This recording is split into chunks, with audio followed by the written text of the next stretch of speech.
Step 5, bring the meeting to order. Let's see, I'm going to start out with public comment information, and I'll read it again once the audience arrives. The Governing Board encourages public discussion of all items on the agenda. Anyone wishing to address the board may submit a comment form prior to the start of the agenda item discussion. Comment forms will not be accepted for any items once the item has been announced. A person wishing to address the board shall first be recognized by the president and shall then proceed to comment as briefly as the subject permits. There is a 3-minute maximum speaking time per person on a single agenda item.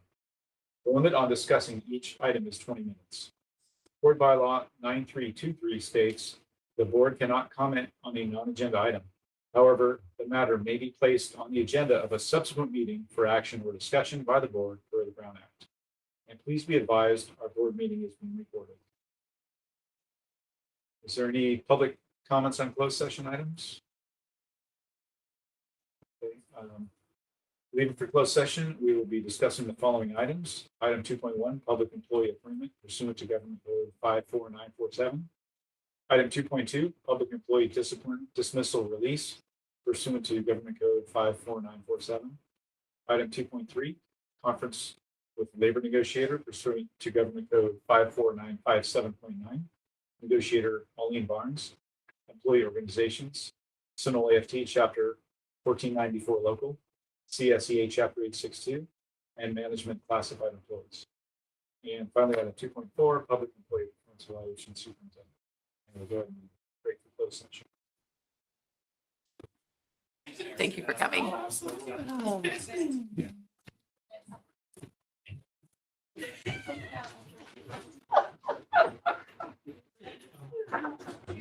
Yay!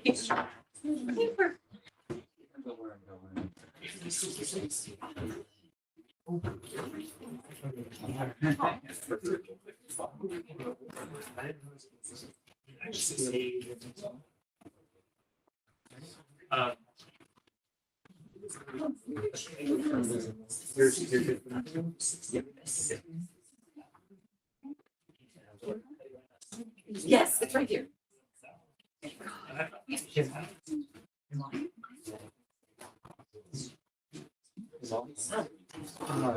Closed session.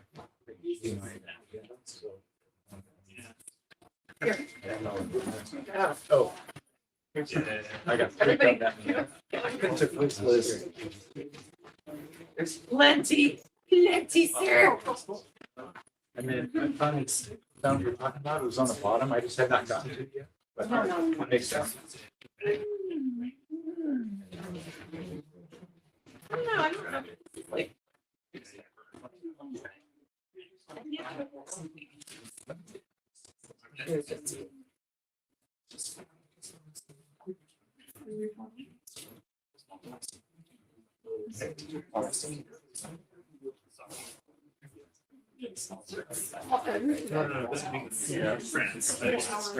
Just.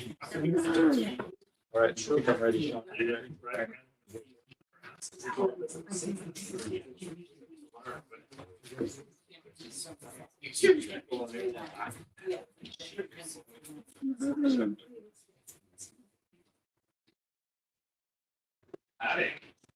All right, I call the meeting to order. The opening ceremony of the meeting of the board in public, and we're going to start with the Pledge of Allegiance. I pledge allegiance to the flag of the United States of America and to the republic for which it stands, one nation, under God, indivisible, with liberty and justice for all.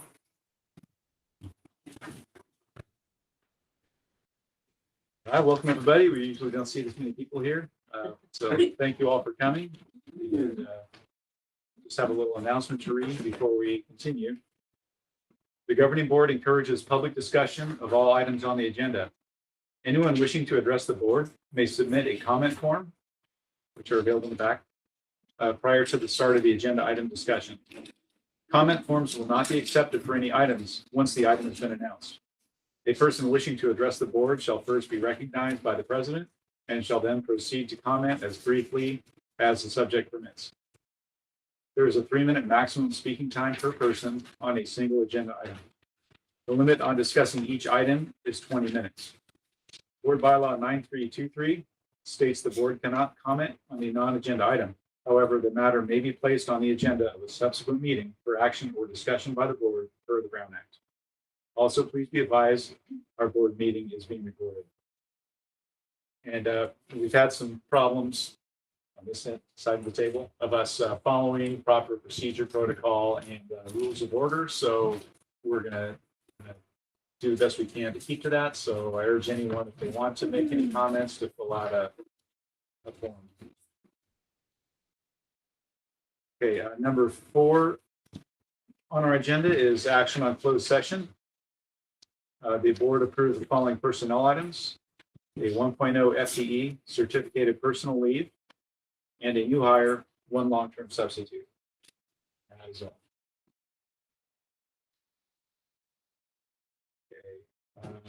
Number 5 is approval of the agenda. Motion to approve the agenda. I second. Any discussion? All in favor? Aye. Okay, the agenda is approved. And next we have to have a public hearing for textbook sufficiency, which is part of our standard procedure. So I'd like to open up the public hearing for textbook sufficiency. Pursuant to Education Code Section 60119, the board must determine whether each pupil enrolled in Sunol Glen School has sufficient textbooks or instructional materials, or both, for the 2022-23 school year that are aligned to the content standards adopted pursuant to Section 60605 in each of the following subjects as appropriate, that are consistent with the content and cycles of the curriculum framework adopted by the state board. And you'll see a chart here with all the books, textbooks, and instructional aids materials. Mathematics, science, history, social science, English language arts, including the English language development component of an adopted program, foreign language, and health.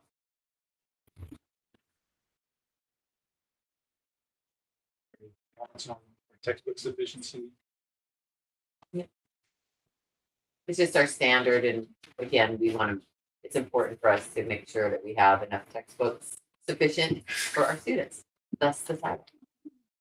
And the public hearing is a requirement that we need to comply with. All right, I'm going to go ahead and close the public hearing for textbook sufficiency. Item number 7 is board and staff reports and communication. First one is SRT report and presentation. You have the Song and stage. dance, song and dance. We did not bring our musician. But we can do it. We can do it. Oh. Where would you like us to stand? Right there. Oh, right. Yeah.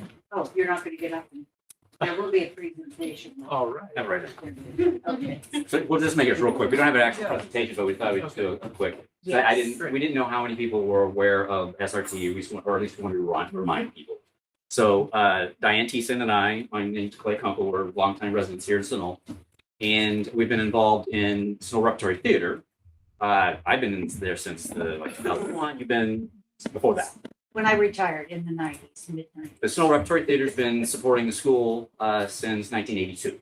So our 40th year would have been 2021, but in 20, obviously we got shut down. We got one show out and nothing in 21. Couldn't get back into school in 22, so we did a presentation for 4 shows in the park. And we finished the show that we did in 20 in 22. So the money we're going to present tonight is a combination of sales and patrons from 20. We had a lot of people, very few people wanted refunds from the canceled show, so most people donated their ticket sales. Then nothing in 21, and then 22, we had the 4 shows and we had patrons and ticket sales from that. And the whole cast usually doesn't get reimbursements for their expenses, and so it's a big endeavor for all of us. And of course, we labor of love. We've been doing it for a very long time. This next season, Tom Harlan, who started it with his wife back in '82, he's going to be directing for the official 40th year. So that'll be, as far as I know, in the auditorium again this year. Yeah. Right. Yes. So that's just a very quick history. I don't know. You want to add anything else? No, but we have kept it going all of these years and we are in there going. And I don't know whether you're aware or not that it is a melodrama usually, and you can boo and hiss and everything else. And we kind of carry that along. And the cast and crew has always been very, very involved, as has the community and our patronage and all of that. So we And we are. might want to add that too, the cast is Sunol people, Pleasanton and Livermore, and sometimes even more. So it's Yes, a even diverse, in Yes, the area. even cast. Fremont. And Fremont, yeah. We've had people come from Walnut Creek, believe it or not, so. Yeah. So anyway, we would like to go ahead and give you this donation. This is a nice donation this year. And we wanted to go ahead and have one of those giant checks that you usually see, but we're not able to do that. So you can take the teacher out of the classroom, but never take the, you know, So generally, here, look she's here. retired. I'm a retired school teacher. So I have 47 probably Templates. templates for different letters. So here it is. So generally in the past, we've been able to donate anywhere from 8,000 to 10,000 a year. But in this case, it's 12,000, so we've missed a year or two. But you know, it's not a. And this is for the fine arts program. So now that different theater groups, different things are happening in the arts, now there is some money that can be put toward this and the school will not be stressed. And we definitely very much appreciate, obviously, the continued use of. We're gonna come over and take a photo. Please But I, do. Cammy, I was trying. Definitely want to not appreciate the this continued use of in your the background. facility. I know we're going to change it a little bit this year, but Yes. definitely appreciate that a lot. No. Over there, okay. What do we get back there? Okay. Oh, okay. I just- And we do want this definitely in the newsletter 47 times. Okay. Okay. There we go. Here, 1, 2, 3. Very good. Okay. Thank you. I just want to say, I was very much shocked to hear this because I knew, and I felt so, oh, I'm sorry. I don't know these people. I know Mike. Mike This is Picard. amazing. Ryan. They're- Yes, thank you. I'm sorry. Go ahead. No, you're great. So, it was with a lot of heartfelt sadness that, COVID hit right when the play was going to go on. The show went on. Well, we got one show. We opened and Right. closed the same So night. it was really depressing. And for folks that know what SRT, they are working on this months, if not, I think conceptually, like the year before, and then months before, the sets, the design, the getting the actors. There's so much work that goes into it. And so to have it closed was really disheartening. And then the following year, COVID with the shutdown, we weren't opening up our facilities.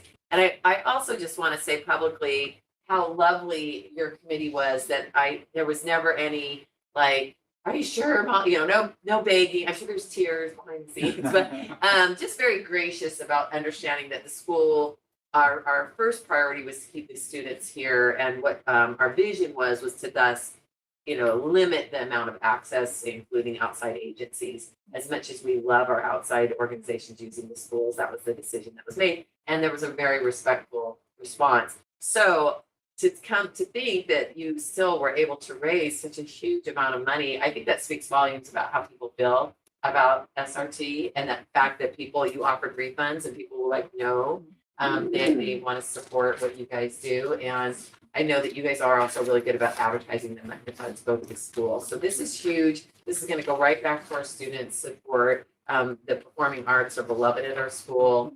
Part of the funds that was a huge part of the Sunol Glen, or the SRT funds, have been used to renovate our auditorium. So we had very expensive curtains put in. Yes. The light, some of the funds have been used to update our lighting and sound. And so it's kind of cool because they present the funds, and the funds are definitely for the school and the students, but then we also hope it benefits their production as well. So it's just this really nice win-win.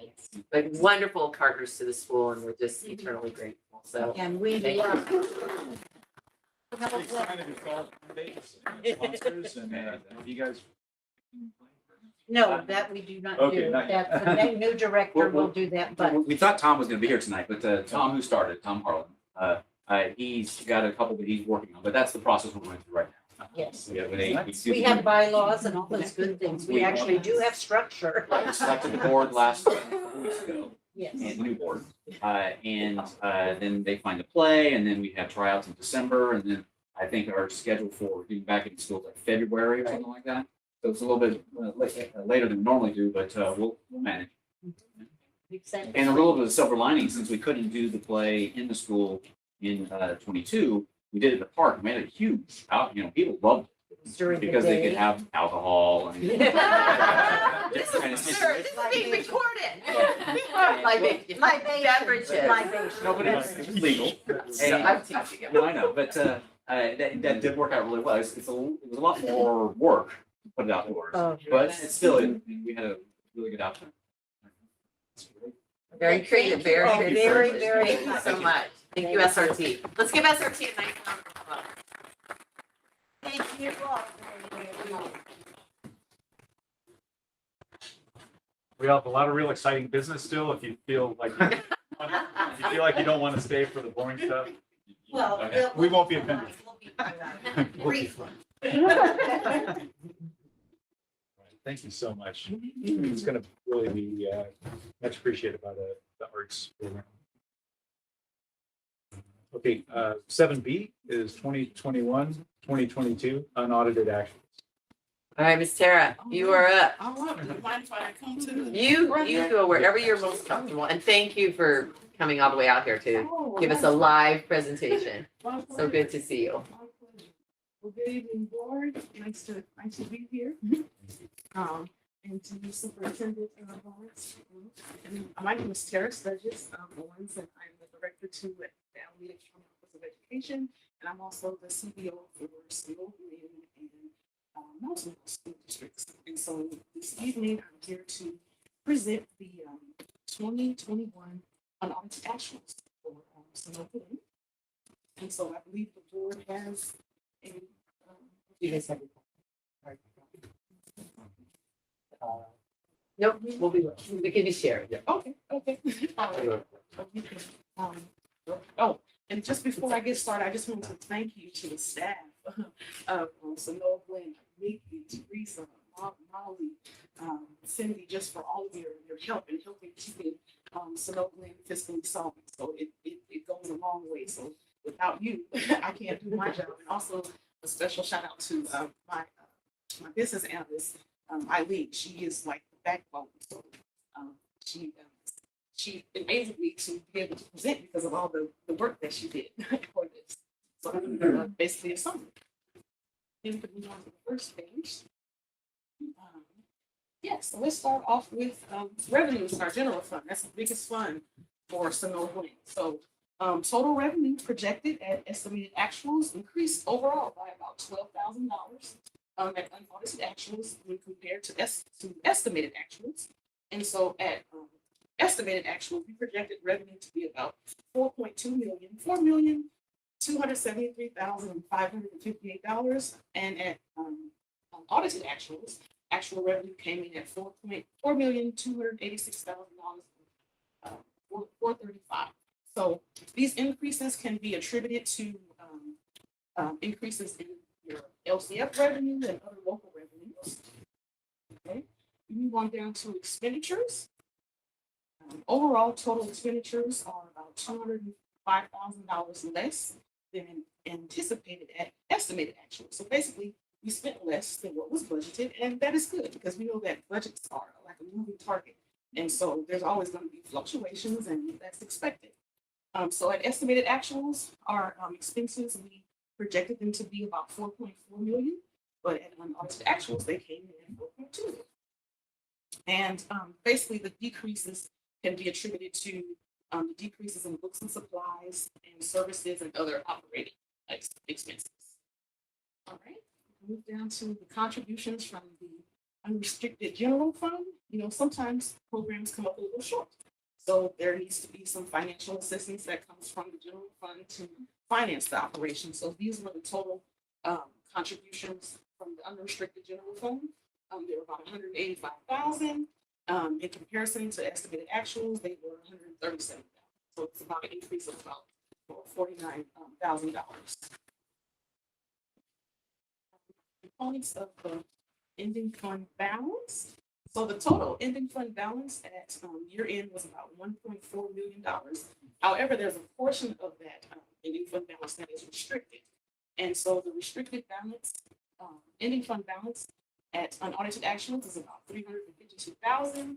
And this represented a $132,000 increase from estimated actuals.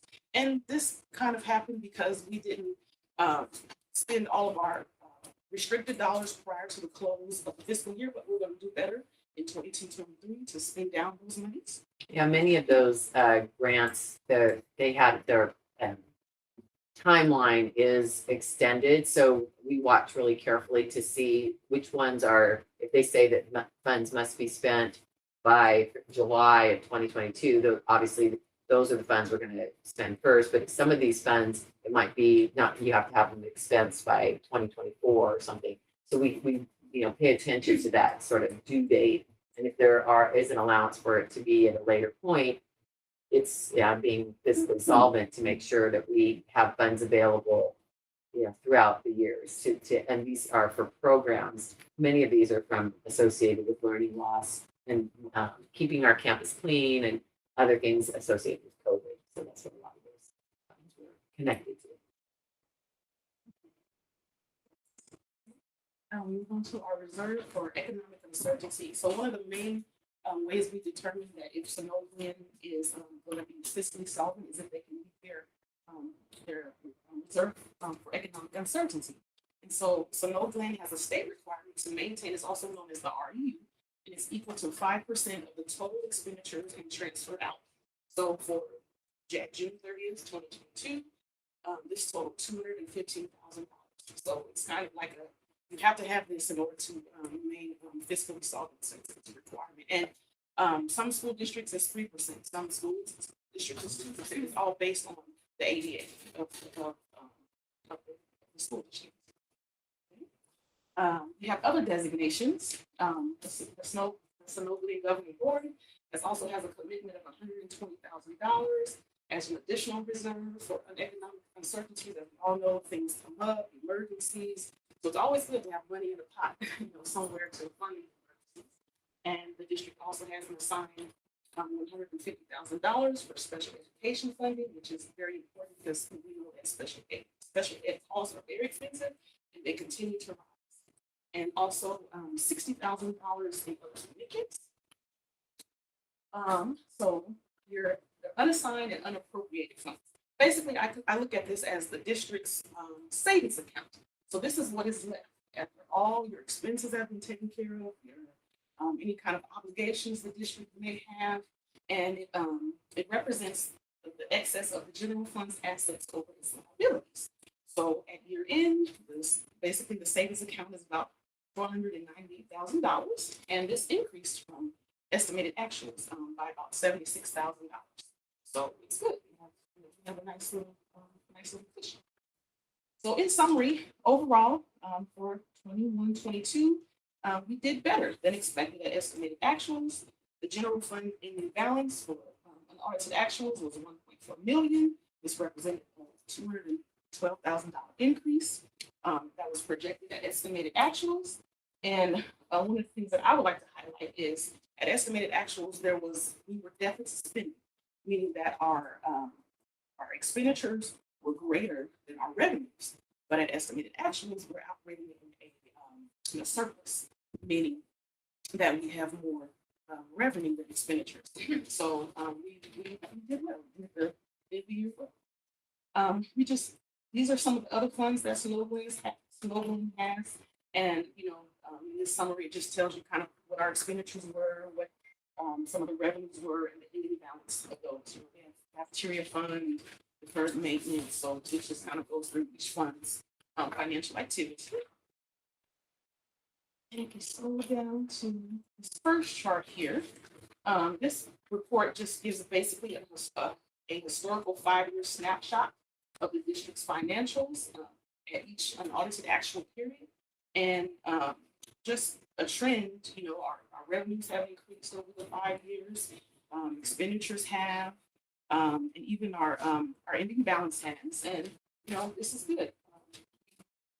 We have a good trajectory, and I even expect even more, increases, especially in revenue as we're getting new funds, the enacted budget, and which you will get an update at first.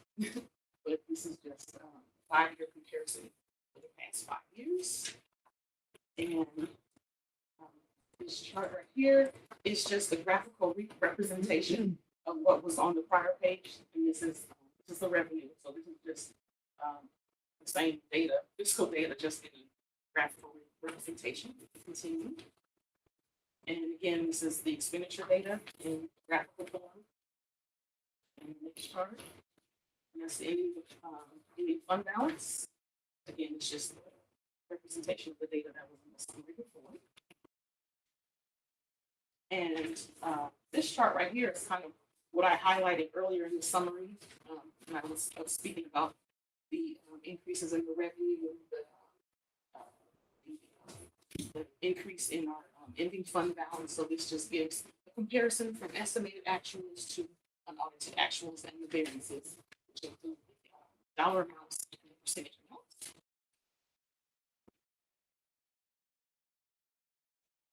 And earlier I was talking about the ending fund balance. So this is just another visual just to break it down more. Again, our ending fund balance is 1.4, and these are all the components of it. And then these are also the other ending balances for the other funds. And then we have our wonderful local programs. We have the Eagles Nest, and for this year, I noticed that we didn't need a contribution from this fund. Did not need a contribution because it was basically fiscally solvent. It could operate on its own, so it didn't really need any help, which was good. And then we also have the preschool, and so these are the financials for those two programs. And so overall, we did have to make a contribution to the preschool program in the amounts of about $29,000. So that program did need a contribution. That completes the presentation. So just going forward, I'll be back at first interim to present the first interim report. Yeah, just wanted to point out to the board that even though the preschool needed a contribution, those are our childcare programs, and overall, the Eagles Nest, they fared a little bit better, and so their excess actually helped cover the encroachment part. So the net was that we still were able to gain funds and not be an encroachment on the general fund, so it was still close to $28,000 difference. So which is really good, because in the past, prior to that, COVID really hurt our program. So it's nice to see that rebuilding happening. Thank you. Yeah, and the first interim is in December, so we'll see. And then Tara will come with another snapshot. Probably. Thank you. Thank you, Sarah. All right. Thank you so Thanks, much. Really appreciate it.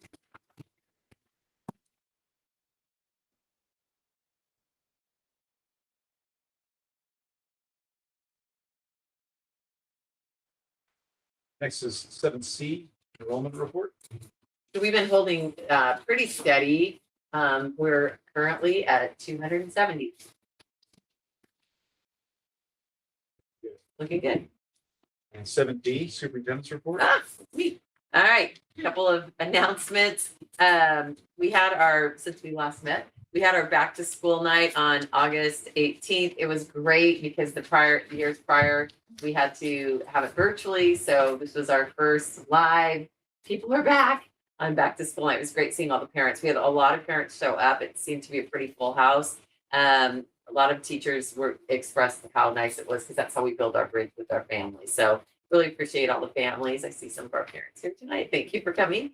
And then another announcement is we have our leadership team, which was it was renamed from our student council. they've been hard at work. They're doing a lot of morning announcements, running our student store, which the kids, especially the little kids, love. I think the idea of going to the store on their own and purchasing Gatorade is just, they couldn't be happier. They're overseeing classroom recycling, so we really want them to have some civic mindedness to them. And they're actively planning our first dance, AKA social, which is going to be held on October 14th. And then last year we started doing the socials outside because of COVID. We found out everybody loves it.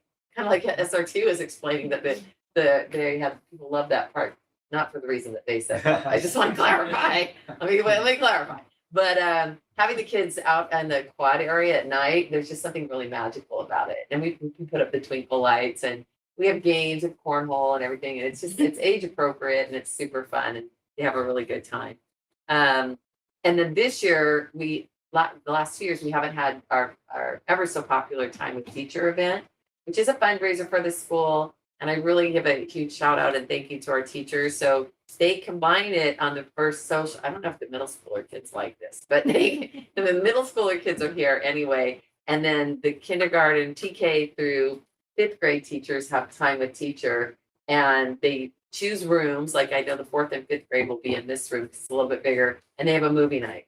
And we get Mr. Hoxie's famous popcorn, and they go to Costco and they get treats for the kids. And there's just something really magical about having, the kids here at night, and the adults, you guys get this is like a babysitter, and you guys get to go out and do something fun for yourself. And because the whole school is operating that night. So it's just a big gathering of the kids at night, and everybody really loves it. And again, we haven't been able to do it for the past 2 years. So we're bringing it back this year. Super excited. So that's happening.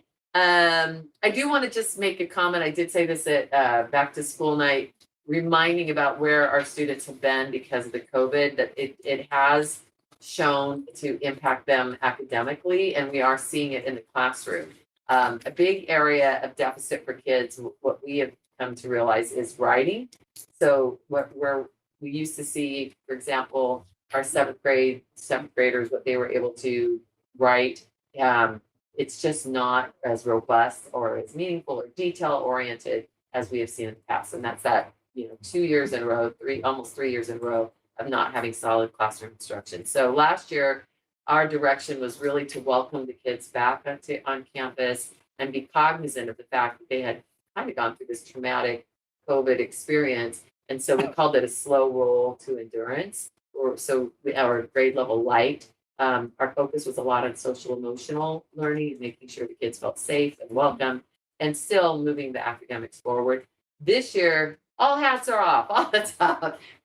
No, I mean that in a kind way, but we're still migrating to pre-pandemic expectations, because that is the kindest thing to do. Is we really want, if this is the third grade standards, we want our third graders to rise to that occasion with as much support as we can have available for them. But it's a much greater, a little bit more of a jump to pre-pandemic expectations for the grade level. And we did notice that in a good data point was our CAS scores, our test state scores that the students took for the first time without having taken that test for 2 years. And for let me see if I can say this right. For our fifth graders, they had never taken the test. So usually our kids take it in third, fourth, fifth, and you get, it's a skill. You get practice on how to prepare for it and what it feels like. And so we did see our scores statewide have gone down pretty much, and that was absolutely predictable. And so it will be interesting. That's now our sort of our new baseline, which is fine. And now we just want to see if we make a concerted effort and really get the kids back in learning mode to see what happens. But that's just letting everybody know that's kind of, as a staff, that's where we're moving toward. I do have another exciting announcement.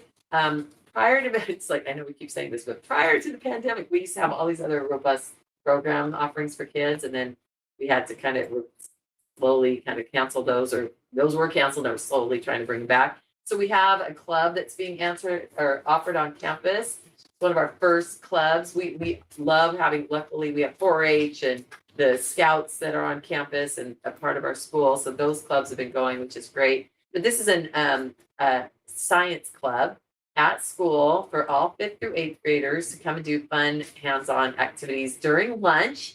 we do recognize that after school is hard for families because some of them are in after school activities. We have students that are in, live in other towns and they're in carpools. So we try to make our clubs at times where kids can actually attend. Wednesday after schools are good, but also during lunch. So Miss Mendal, a big thank you to her. She's running that.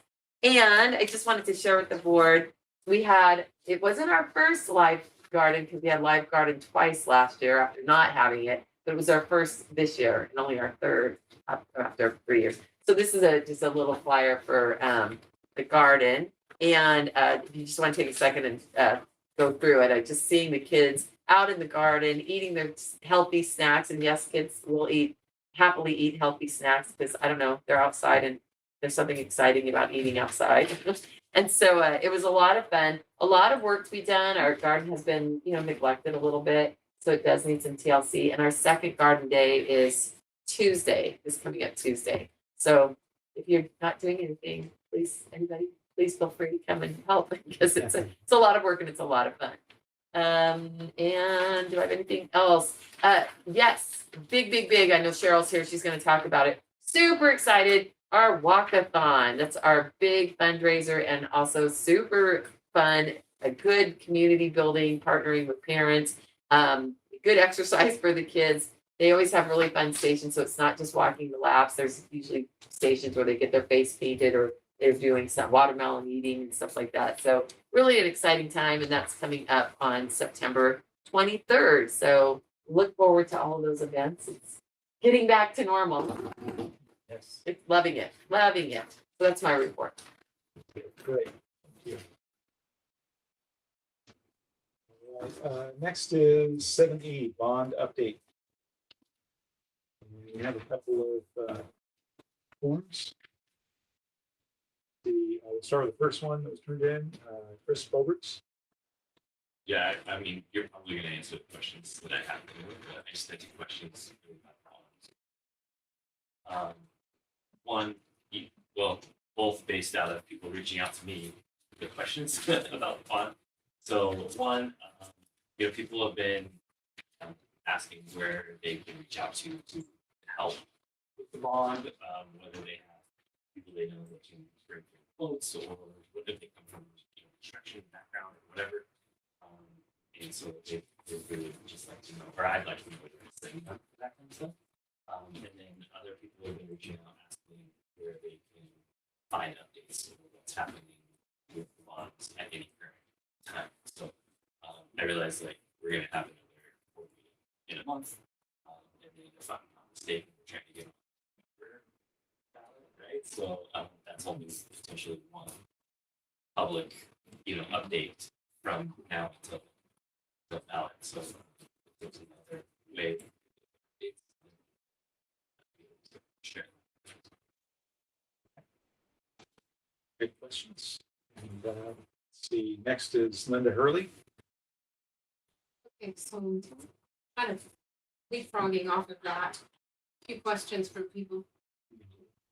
Do you want to do one at a time? No, go ahead. Sorry, Oh, okay. we'll answer. Wanted to know if you have a facilities master plan. Is that, that also tells people what it is that you're asking for this time?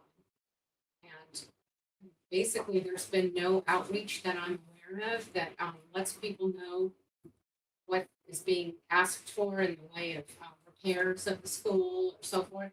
So just a general idea.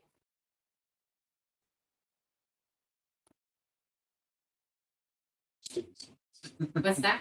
Just taking notes of the questions. Should we cover everything? Okay, so I guess the first question is how can people help? And right now it's still in the planning stages, so there's not really anything that we need help with right now.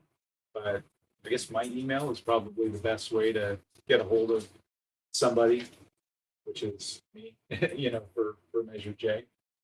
I apologize in advance. What's that? I said I apologize in advance. Yeah. I'll try to filter best I can. No, but seriously, my email is probably the best. I'm kind of like the collection point for any questions, any volunteers, any complaints, anything like that. As far as updates at any current time, we don't really have any sort of system for that in place yet.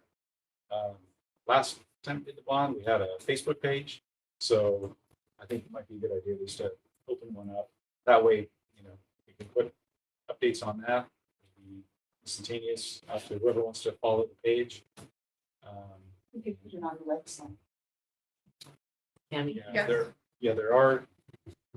Yeah, there are others agencies that do it. And they have an actual link to click on their website. Is that something we can do? Or? Yeah, because you just made a video, we have a slideshow, all those things could be up on the website for access information.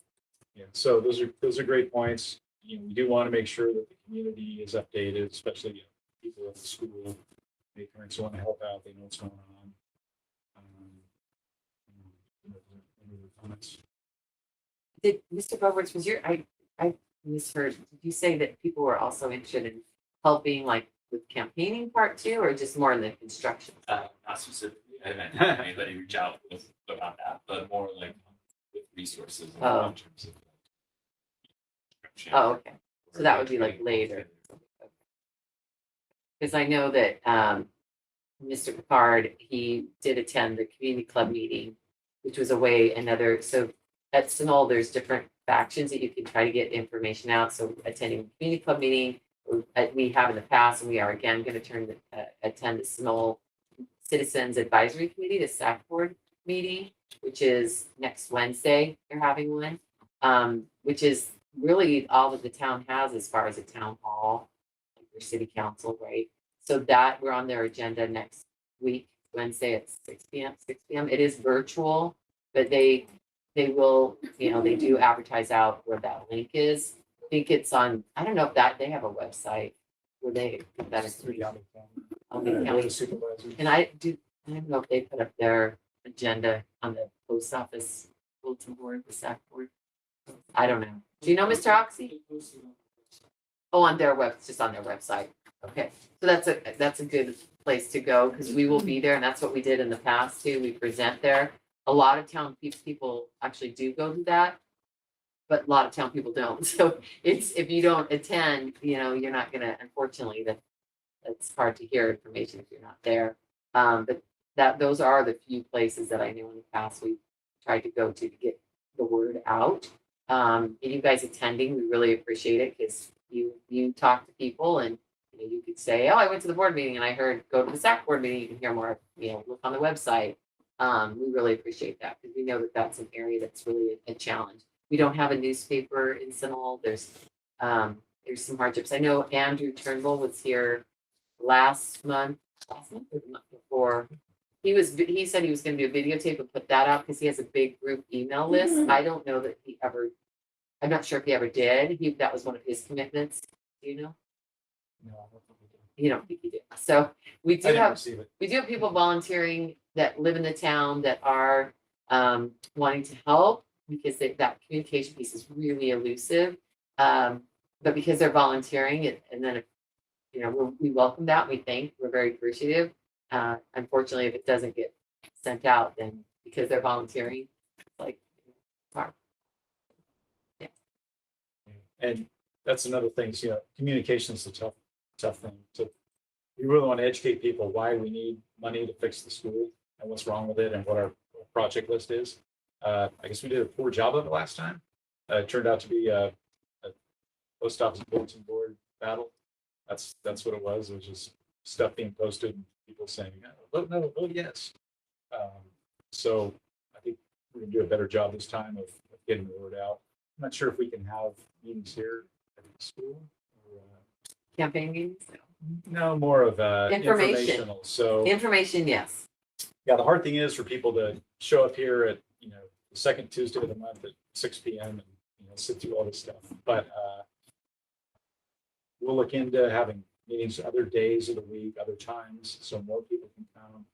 It'd be nice if we can do it before the mail-in ballots come out, because if we wait till November, a lot of people already either made up their mind and mailed their thing in, or they lost it or whatever. So I think October is going to be an important month for us to get the community, educated on what do we want to do, why do we need their help, why do we need all this money. Another question that we've had is, I don't even have kids that go to the school. Why should I pay taxes for fixing this place? And we have answers for that. For me, it's just such a beautiful building. It's kind of an icon of our town. It's a historic building. It was built in 1925. There's been updates to it throughout the years, but it's really looks really beautiful from the outside. But when you start walking through it and looking at some of the things, you'll see how it needs a new roof. It needs new electrical and plumbing. There's no disabled access to get into the building. And once you're in, you can't use the bathroom in there. You have to go all the way down to the bathrooms at the end. So there's a lot of things that need to be done. So back to what she was asking about our facilities master plan list. Oh, that's, yeah. So, working with Mr. Hoxie and an architect going through and defining what areas of need are, and that we do have a list. And that is something also that Is it published on the website? it is not published yet because it was needed to be fine tuned. Okay. But that is another document that we did put this out. It's a lot of this information was similar last time, but it's being updated and will be available as well. I'd say the main difference is that last time we were pushing for, to get a multi-purpose room for the community, for the kids to be able to play inside and do stuff. That's off the table. We don't have enough fund generation capacity to do something that big. So we're really focusing on preserving and renovating our main building, as well as the 200 building over here. Mr. Hoxie can talk more about that. So I wondered about the big reason for the bond before was for all the portables. So it was 1990 something. 1999 Yeah, that these portables were here. What's the life expectancy? of the portables that are currently here. Yeah. I don't know. These are foundations. It's longer. Portables out there, they're 30 years. Some of them.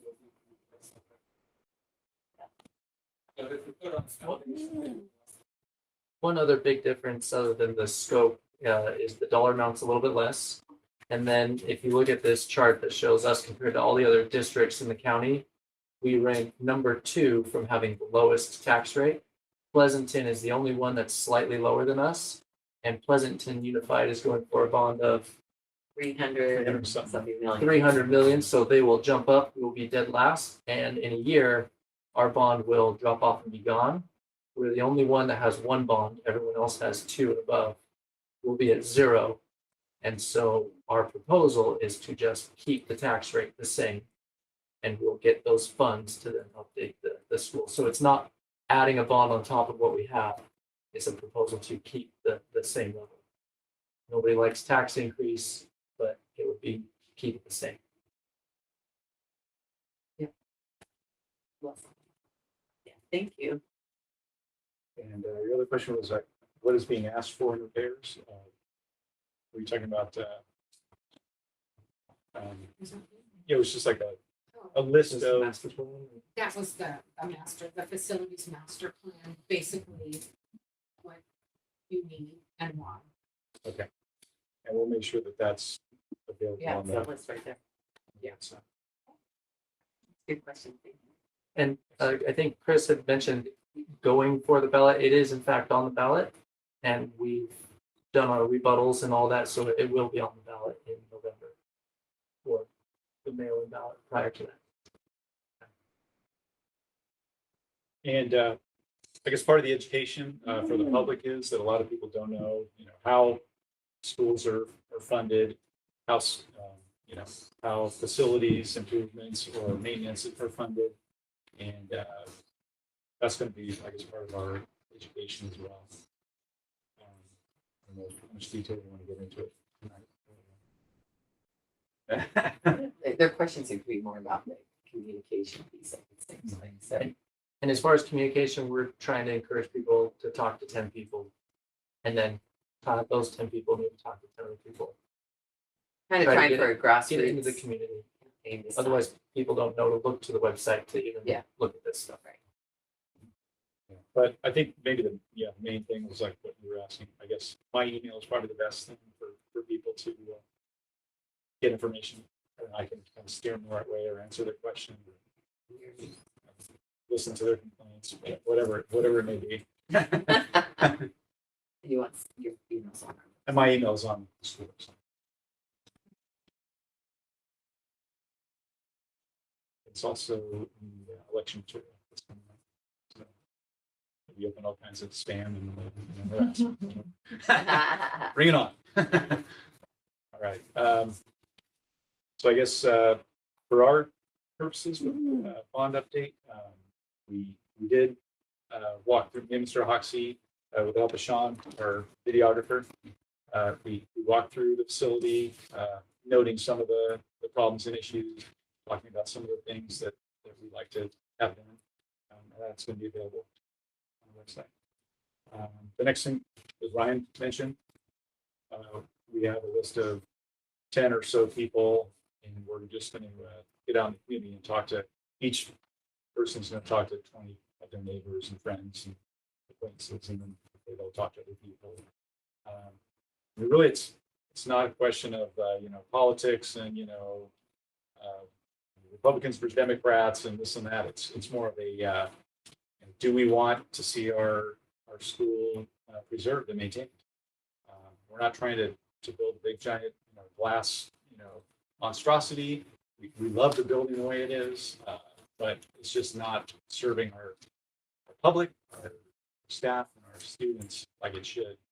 And if we were to lose the building, let's say in a fire or something, that would be catastrophic for our school. So if the roof caved in because we didn't maintain it, it's just like our house. If we don't do the proper maintenance on it, it's just going to be an eyesore for them, whatever the purposes are. Sorry, we can't take any questions unless you fill that form, but I'll talk to you after.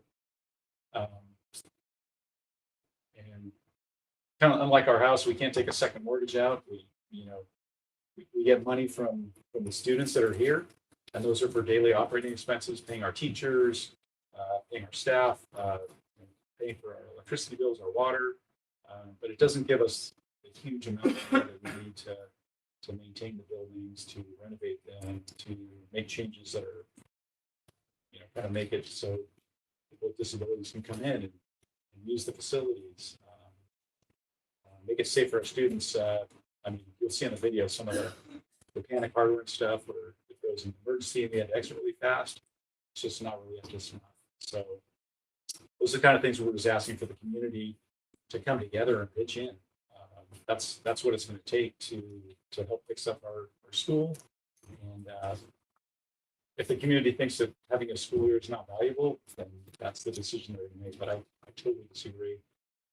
Having a school here, if you go on a real estate red thing or something, for great schools, we're rated a 9 out of 10.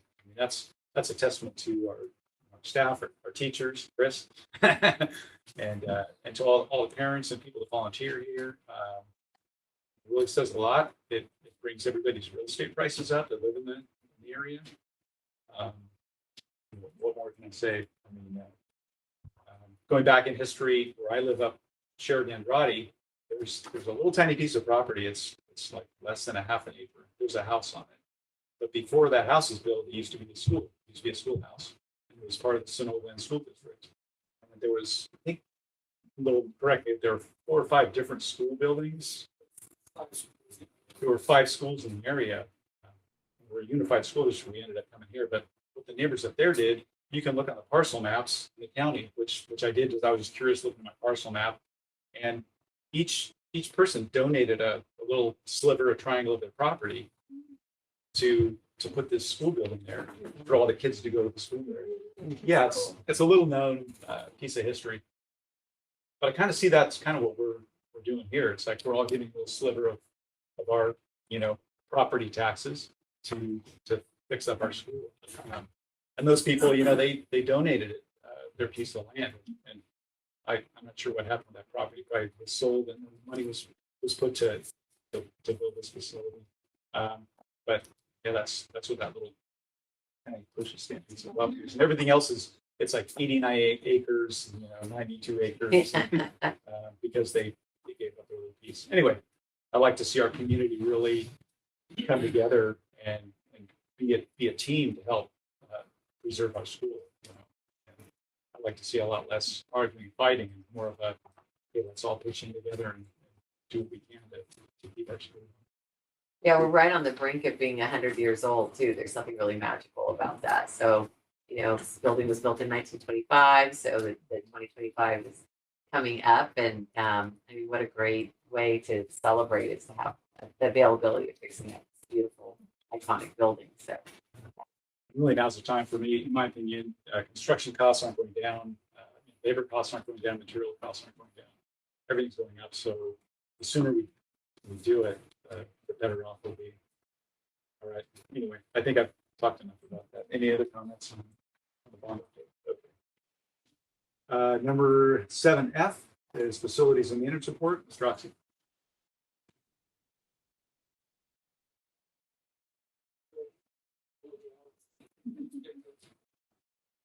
We started the water facilities. We cut down on the trying to fix some of the mechanisms of the coverage for the next one. Working on that.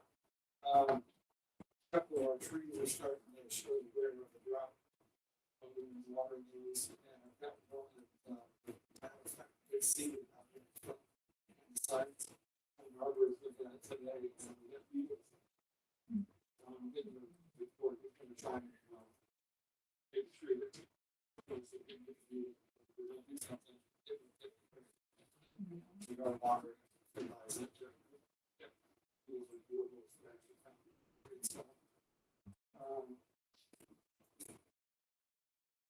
There are several projects in the break.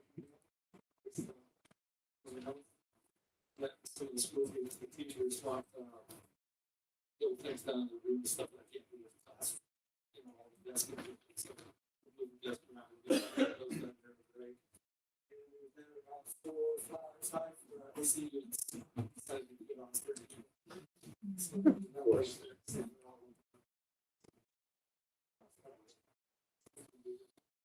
All right. Great. Thank you. 7G technology report.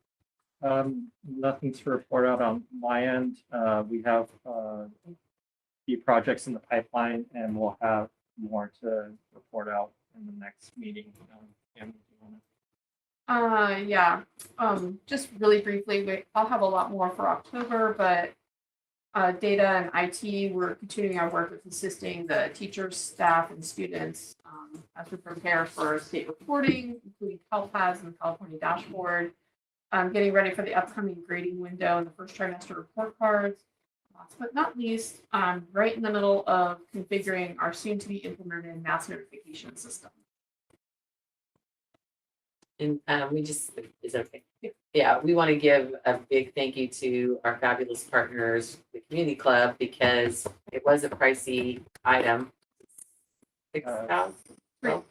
No, 350. I'm just making it up. Because it was shocking. It was so much money. Okay, it was $20,000. It was $3,000, which is a lot considering we already spend a lot with Aries, but that is our student information system. So it's worth the money, and we have it. But every time you add on, obviously, it's going to be another price tag. But community club really is interested in having that for our families, and so that availability of just a mass notification, and it's already built in that we have all the information through Aries, because that's again our student information system, so it makes sense. And so we're excited to have that put into place. But really want to thank community club for stepping up and funding half of that. Yeah.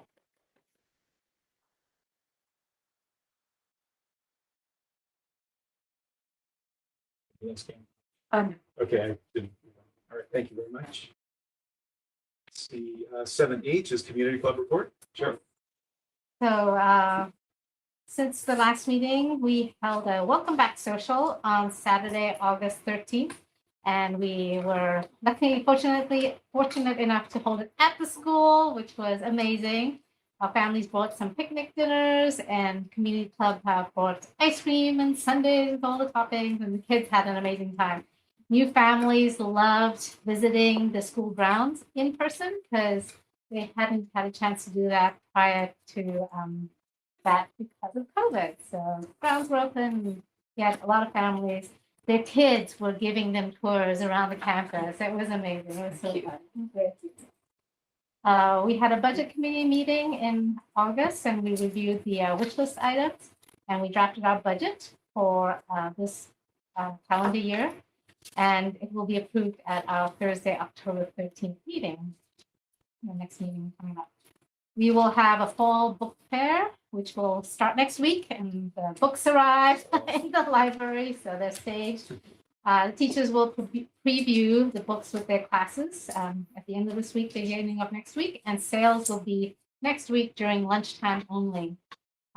We have an option from Scholastic to do an e-wallet where parents can put funds assigned to their students' names, and the kids just have to come in, pick their books, and they're all good to go. They don't have to bring cash in with them. So that was really, really popular last year. So we're continuing that on. Anything to promote the love of reading. And Mrs. Barnes mentioned last year when they had the book fair, the kids left here and then we go sit outside and read during lunch. And so we really encourage our kids to read. Many Mrs. Barnes, look what I bought. They were so proud. It was the cutest thing. Yeah. This year will be the 30th annual walkathon. So we're super excited. Yes. The theme is connecting together. And we currently have 88% of our school students who have donated at least $50. So right now, the current funds raised is $35,783. Wow. In the bank. So I know we're still collecting all the way through our event, which will be next week, Friday. And so we really thank our sponsors and our donors for supporting our school. We will have an in-person event this year, similar to the ones that we had prior to COVID. That will happen next week, Friday, September 23rd, starting at 1 p.m. And we'll have a fun kickoff ceremony, including something with the staff and students. It's always a fun little game they get to play. I wish Cheryl should Mr. Wheeler's face. That was priceless. Mr. Wheeler, you're up for that, right? Yeah, I voluntold you. Voluntold Mr. Wheeler, put it in. Sometimes it has something to do with water. Almost always it has something to do Almost with water. yes. But the kids love it. Yeah. After the kickoff ceremony, the students will walk or run around the track for about an hour, and they have the ability to stop at several stations. With our theme of connecting, we have dots and circles, so they'll do bubbles, a hula hoop, hopscotch. We're also sort of connecting in a little bit of a puzzle theme there with a puzzle of the logo and squirting staff and teachers from dots on the ground. That's the concept right now. We're Again, water. finalizing that. So yes, everyone is looking forward to being able to have this amazing in-person event. So we're all looking forward to after a few years of not having the in-person one, we're all going all out. And moving on to November, we're planning a STEAM in the Park event. So we had one last year. We held it in the park on November 11th, which is Veterans Day. So we're going to do that again this year. And it was very, very successful. It was sponsored by CDM Smith, which is an engineering company. I think they're associated with the Sunol Water Temple, right, Mrs. Holmes? They would, yeah, that's how I think we. Right, and Got so that they connection. donated $4,000 last year to purchase. We gave basically prizes. It wasn't really prizes, it was just gifts for the kids who have participated, and they were really, really nice gifts that everyone who attended. We had 125 students attend last year, so we're looking to have that many attend this year. And CDM Smith is again partnering with us, and so we're very grateful for that. And that's all I have right now. I just want to give a shout out to Community Club because for our walkathon, I don't know if we didn't, it wasn't formulated as strongly in the spring. And so coming back up to the summer, there had to be a really quick turnaround. And so to be as successful with your fundraising and getting the excitement going and volunteering some staff members, he's ignoring me now. Then I think, I think that the success that it's already there is just amazing. So, and I also think that's a testament to the excitement that people have about being sort of back to our normal way of operation. So yes, very exciting. And thank you for all your hard work, Ms. Cheryl.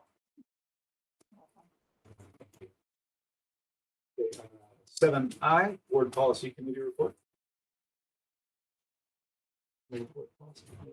No, we did have some policies that are on our list that that are up for approval. They were pretty, very cursory policies, as you probably see. Number 8 is community comments from the community. We can get forms, but do we? Comments from the community? Yeah, is there any comments from the community?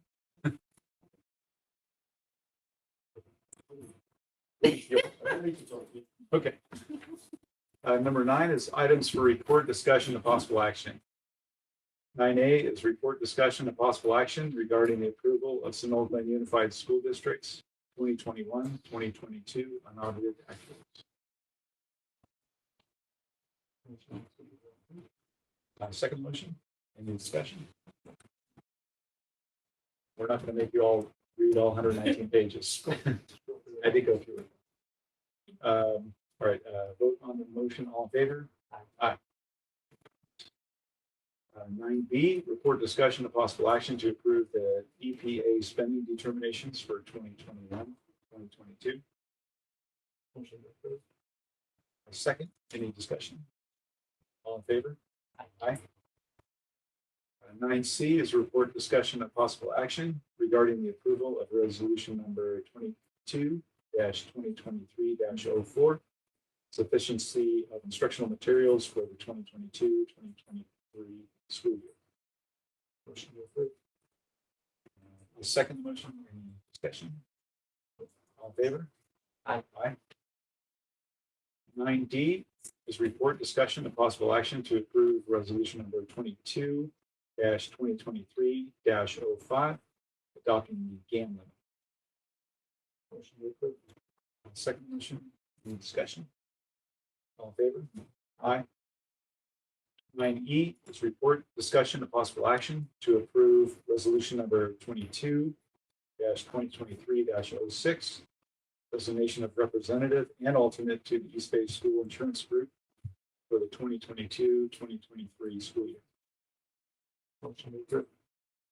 Second, any discussion? All in favor? Aye.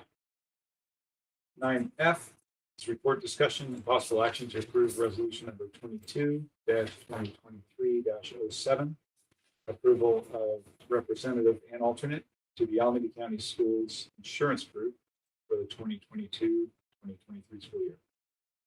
Motion to approve. Second, any discussion? All in favor? Aye. 9G, report, discussion, and possible action to approve resolution number 22-2023-08, designating October 24th through 28th, 2022 as Red Ribbon Week, supporting drug-free awareness. Motion to approve. Second, any discussion? I'd just like to say I'm really glad that we participate in this. I think this is great to have in the community. So thank you for being on top of it and having this be sponsored at the school. Any other discussion? Just other thing, and I don't know if we do a separate resolution, we have also blended this with the national movement of anti-bullying. So I mean, separate topics, but the idea of making good choices is resonates with all of us, I think. And so we usually have a day where we encourage people to wear orange. So orange is like, stand up to any bullying. So that's, I think, an important topic for children as well. All about choices. Okay, for that resolution, all in favor? Aye. Aye. And 9H is report discussion of possible action to rescind resolution 22-2023-03, increasing school facilities fees as authorized by Government Code Section 65915B3. Motion to approve. Second, any discussion? All in favor? Aye. 9I, to report discussion and possible action to approve June 2022 CSBA recommended updates to following board policies, administrative regulations, and exhibits. Should I read all these?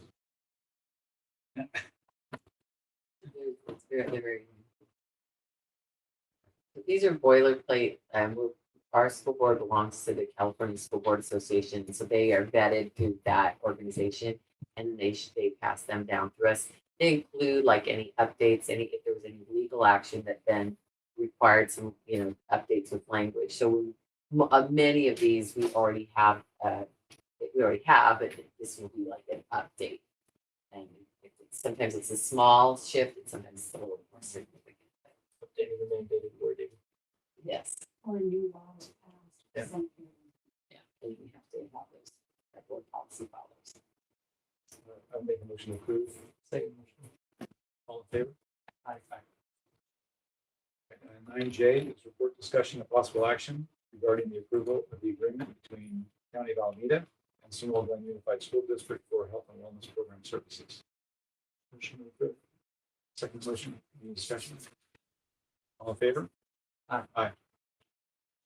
All right, number 10 is consent items, 10A through F. April meeting minutes, warrants. Motion to approve. Second motion, any discussion? The only thing I want to mention is one of them is approval of donations by the Sunol Rep Theater, the check. And I thought that was really awesome that they were here to present it, and I'm glad they didn't make themselves wait for the rest of the meeting. They were smart enough to leave. Okay, all in favor? Aye. Aye. All right. Consent items approved. For calendar, our next meeting, 11th. There's no meeting in November, and then December 13th and January 10th of 2023. And number 12 is closing comments. Any comments from the board? Any closing?